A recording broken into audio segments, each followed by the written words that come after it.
All right, it is time for a Try Day Friday, and Austin is known for some of the best breweries in the state. So this week, we visit one of the latest spots, but with a bit of a different mission. We wanted to learn about the science of beer. Yep, strictly science, you know? That's why you go to a brewery, purely educational. Yeah, exactly. I mean, I'm already feeling smarter already. Yeah, take a look.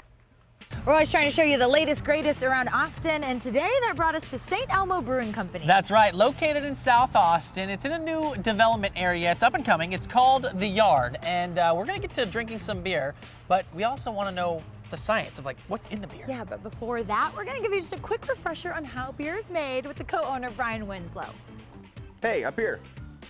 Hi, I'm Brian, co-owner of St. Elmo Brewing Company, and I'm gonna show you how we make beer. Beer is made of 4 ingredients: malt, hops, yeast, and water. The whole process starts here with the mash. We're mixing the grain together with hot water, and that's going to break down the starch into simple sugars. Then we're going to run it off and filter it into the kettle here, where we'll boil for about an hour. This is where we add the hops that are going to make bitterness, flavor, and aroma.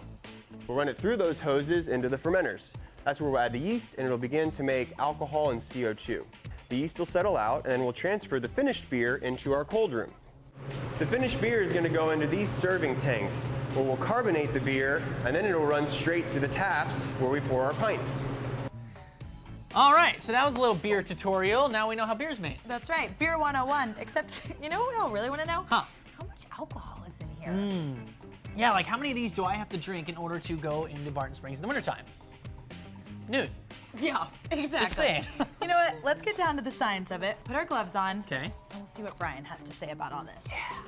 Safety first. Safety first. What kind of guy, Brian? Thanks, dude. Safety always in my book. We're good. Hey, Jordan, so have you ever heard the term ABV? You know what that means? Well, I know that like every time you look at beer, there's a number next to it. Bergstrom. Okay, seriously. No, it's alcohol by volume, right? And that's how we judge how much alcohol is in any type of drink. All right. And so how do we get to that number, right? So all alcohol is made in basically the same way. You get sugar from somewhere, whether it's grapes or grain or potatoes, and you are going to give it to yeast and it's going to eat it and make alcohol. We get our sugar from grain, usually barley. And the more grain we put in, the more sugar we're going to get, and usually the more alcohol is going to be made. So how do we know how much alcohol is actually being made? So we use in most small breweries, we use what's called a hydrometer, and this device here is going to judge the density of a liquid. So depending on how dense it is, it's going to float at a different height and give us a different number. And so we're going to test the difference in the gravity or density, and then calculate to know how much alcohol has been made in the process. All right, now that we know how it's made, let's drink some with the co-owner, Tim. Cool, it's good to see you guys. Good to see you too. Thanks for coming. We've got the Koufax here. That's our fruited shandy. It's got some lemon juice in it. Oh, for me. And then we've got the damp beer right here, which is akin to a Hefeweizen. So. Cheers, first of all. So how many beers on tap do you have? So we have 9 right now, and we're actually planning on constantly changing these. The top 3 we always have, but we'll always be changing it up. This is zesty. You like it? Yes. Wait, which one did I get? You got the Koufax. Might I recommend?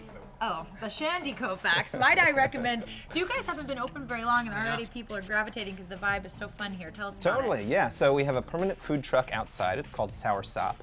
They're open every hour that we're open, so we'll always have food on tap. It's dog-friendly, kid-friendly, and we also plan on having more events here. We're actually really excited. We've got a New Year's Eve celebration coming up.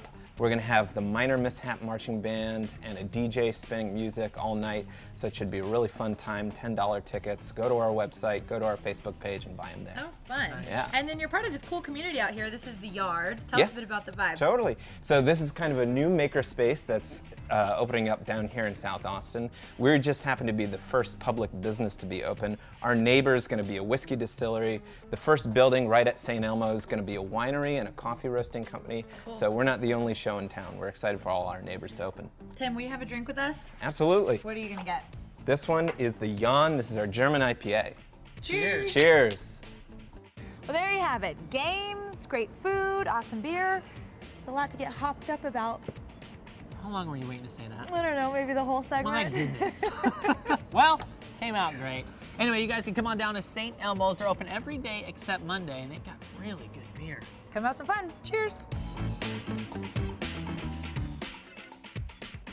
All right, go have some fun, you guys. Check it out, STElmobrewing.com, StElmobrewing.com, basically. You can find them on Facebook as well. And if you want to go to their New Year's Eve party, $10 tickets. It'll be this weekend.